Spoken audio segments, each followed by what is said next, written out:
Monique is asking you to elaborate on Alex Spiro saying Jay-Z and Diddy aren't friends. I watched Choke No Joke destroy what Alex Spiro said. Well, I mean, I'm sure he's looking for relevance, but everyone is missing what's really going on regarding Alex Spiro. There's so many people that watch TV, and you can tell it's all entertainment. They don't learn anything. What Alex Spiro is an excellent fixer, just like Olivia Pope was on Scandal.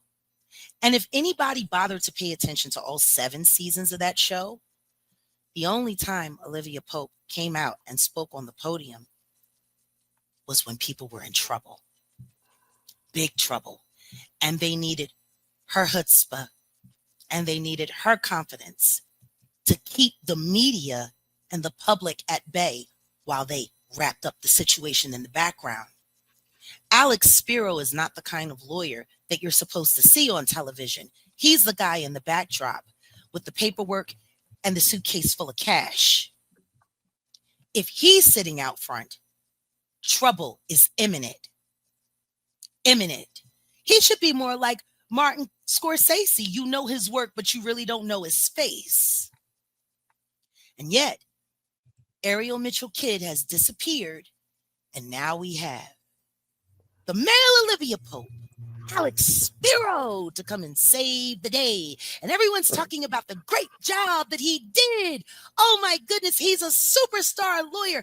And look at what he did for Alec Baldwin. And he got Alec Baldwin off of a case that should never have been filed against him in the first place.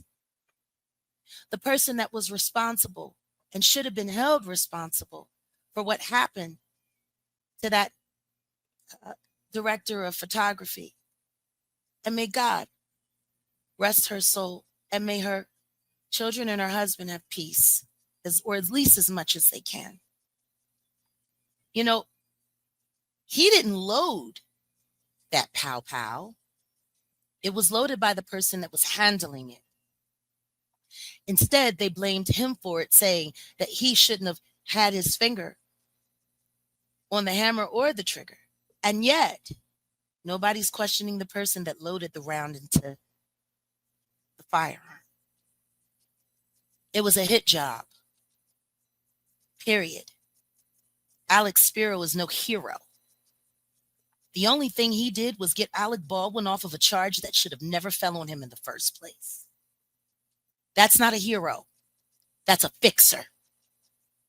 That's what he is. He is just a man.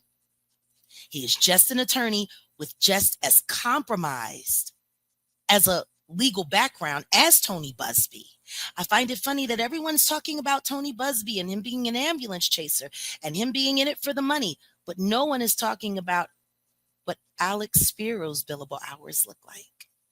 He's not in it for the money. I can guarantee you right now, he costs at least anywhere from $2,500 to $5,000 an hour. And I can guarantee you that the Carters probably had to put down $2.5 million as a retainer. Probably part of the reason why they're liquidating assets and selling that private island so quickly. It's probably time to pay the piper. Alex Spiro comes along with at least 150 paralegals. He comes along with at least 25 different investigators.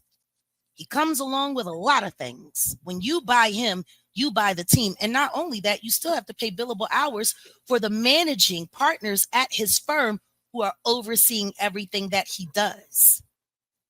Off of this case defending the Carters, Mr. Spiro is probably going to make a good $25 million.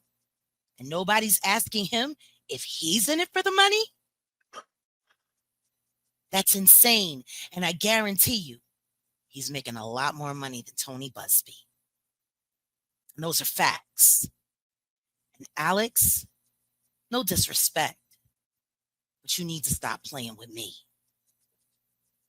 See, everybody wants to give you credit for being so smart and being so amazing. And yet you still can't figure out how to address the Jaguar Wright issue. See, nobody wants to talk about that. Nobody wants to talk about the fact that a Black woman who is a skilled and trained entrepreneur and a college dropout is outthinking Wonder Boy.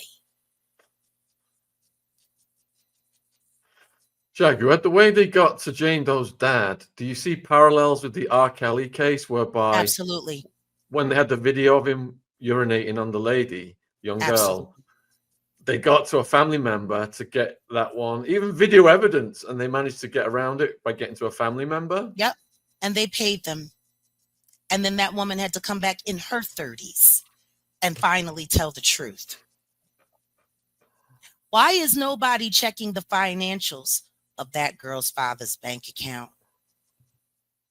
What was his credit score before that interview? Has it changed? Why does nobody want to believe that these people are willing to pay off anybody that they can because they don't want to tell the truth? And the truth is that the only people that are buying this hogwash is America. Everywhere else in the world, the pitchforks are out. Knives out. Why not America? People are talking about the NFL supporting the Carters and how that's a show of confidence. What else are they going to do? They promised people that they were going to get that monkey woman to dance on a string for a very large ticket price. Do you think they're going to cut that off? And by the way, the NFL ticket prices, what they going to do? More importantly than that, why is their vote of confidence so important? Shouldn't it be LV, what is it, LVMH or LVHM? French company, yeah, LVMH. Yeah, LVMH. Half of Rock Nation's investment dollars that keep it going. That company's about to pull it. Who cares what the NFL thinks? The French are embarrassed. And if they pull their assets, Rock Nation is over. Period.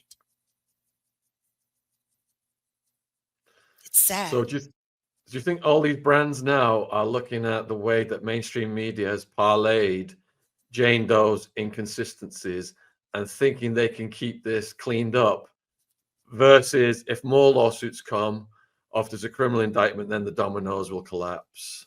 But right now, it seems like they're trying to hold the fort. Right now, the only thing Alex Spiro is the little boy holding his finger in the dike of the dam, trying to stop it from cracking for the flood to come. That's who Alex Spiro is. He's the little boy with his finger in the dike in the dam, trying to stop it. And guess what? If he's not successful, he'll simply just disappear back into normal life and continue to keep working for everyone else at probably $10,000 to $15,000 worth of billable hours per day. The lack of intelligence that Americans have now, to me, is astounding. It's astounding. They literally rely on these machines to tell them what to think, to tell them what to believe. They're too lazy to go and look for themselves. They want to be spoon-fed. And guess what? That's exactly what the media does. It spoon-feeds y'all whatever you want to believe. These people are down bad, and all they want to do is talk about me? Really? Interesting.